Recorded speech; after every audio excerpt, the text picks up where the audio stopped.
Coming up first at 4, after some fog and some sunshine, Storm Tracker 4 has some showers and thunderstorms on it. We're going to talk more about our rain and storm chances and a heat wave on the way. The details coming up first at 4. Hey, Brian, and first at 4, police say he escaped, was on the run, and then got caught. We follow the battle over his bail and have the judge's decision today. Paula.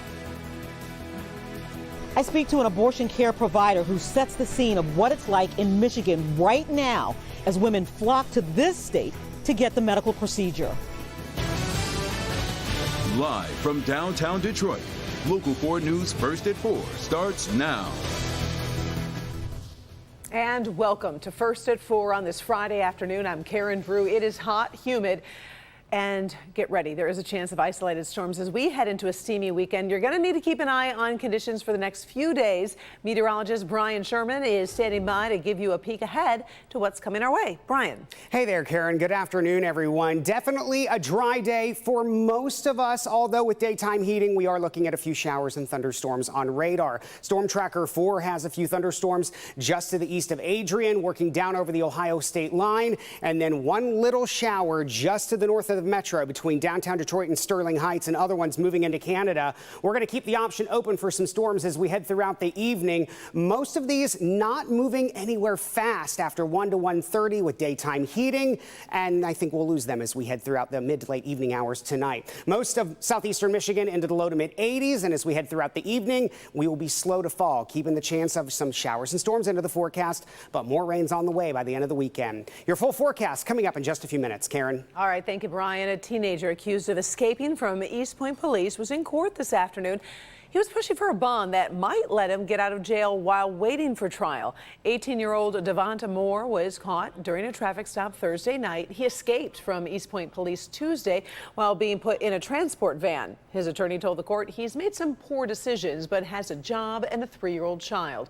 Prosecutors pushed for a $100,000 cash bond, hoping to guarantee he'll show up for court.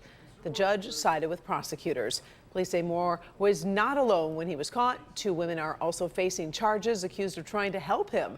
We'll have more on that part of the story at 5. Michigan's battle over abortion keeps shifting and changing, with access to the procedure hanging in the balance. Right now, 2 court rulings are protecting providers and women from prosecution. An Oakland County judge issued a temporary restraining order that prevents county prosecutors from enforcing a 1931 law that bans abortions in most cases. A court of claims judge suspended the state law in May, saying it's most likely unconstitutional. But Monday, the Court of Appeals said that ruling didn't apply to county prosecutors. After Roe versus Wade was overturned, confusion has really been playing out all across the country and right here in Michigan. Today, Paula Tutman is speaking to a local doctor who's seen women from other states flooding into Michigan. She's also seen their emotional reactions as the legal battles make them wonder what comes next. Right now, abortion is still legal in Michigan, and that means abortion providers are inundated as women pour across state lines. Kind of confusing how it's laid out. This is one of the Northland Family Planning Centers in Metro Detroit. This morning, OBGYN Dr. Audrey Lance starts her day with a staffer. This is the calm before the storm. Since the overturning of Roe v. Wade, Michigan has become a destination for women seeking abortion medical care. We definitely are inundated. It has been exhausting, but I am very thankful that we are still here. I am thankful that we are open for business and to see patients and care for them from all over, Ohio, Indiana, Michigan. I've even seen patients as far away as from Texas. But the law here is fragile and tentative and often confusing, even to the providers. Like last Monday, when the Michigan Court of Appeals ruled that Michigan's 83 county prosecutors could begin enforcing the abortion ban. I had to step in front of a waiting room full of patients who were there that morning to get abortion care, and were just sitting, waiting patiently to see the doctor. And I had to tell them that I wasn't sure if we could care for them that day. It was absolutely panic, gasps, tears. It was heartbreaking. It was absolutely crushing to have to tell patients that. One of Dr. Lance's patients, a 13-year-old rape victim. It is also just very crushing to have to have a patient, this particular patient, have to walk through our protesters. And just to imagine being a young person, 13, 14, you're just trying to go to school, you know, you're just trying to be a kid, and to have to go through that, it's heartbreaking. As both sides of the abortion issue duke it out in court, the reverberations are felt in the packed waiting rooms. The providers work through it, stop when they must to have their attorneys interpret whatever ruling is coming down, continuing when it's safe to do so. It actually makes me tear up a little bit. People should not have to go through this.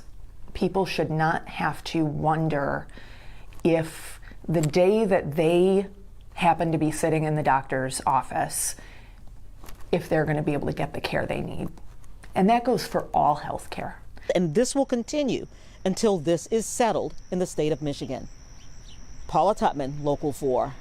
There are other challenges in the works. Governor Whitmer has asked Michigan Supreme Court to declare the 1931 law unconstitutional. So that case is pending. Plus, voters could get a chance to vote on the issue on the November ballot.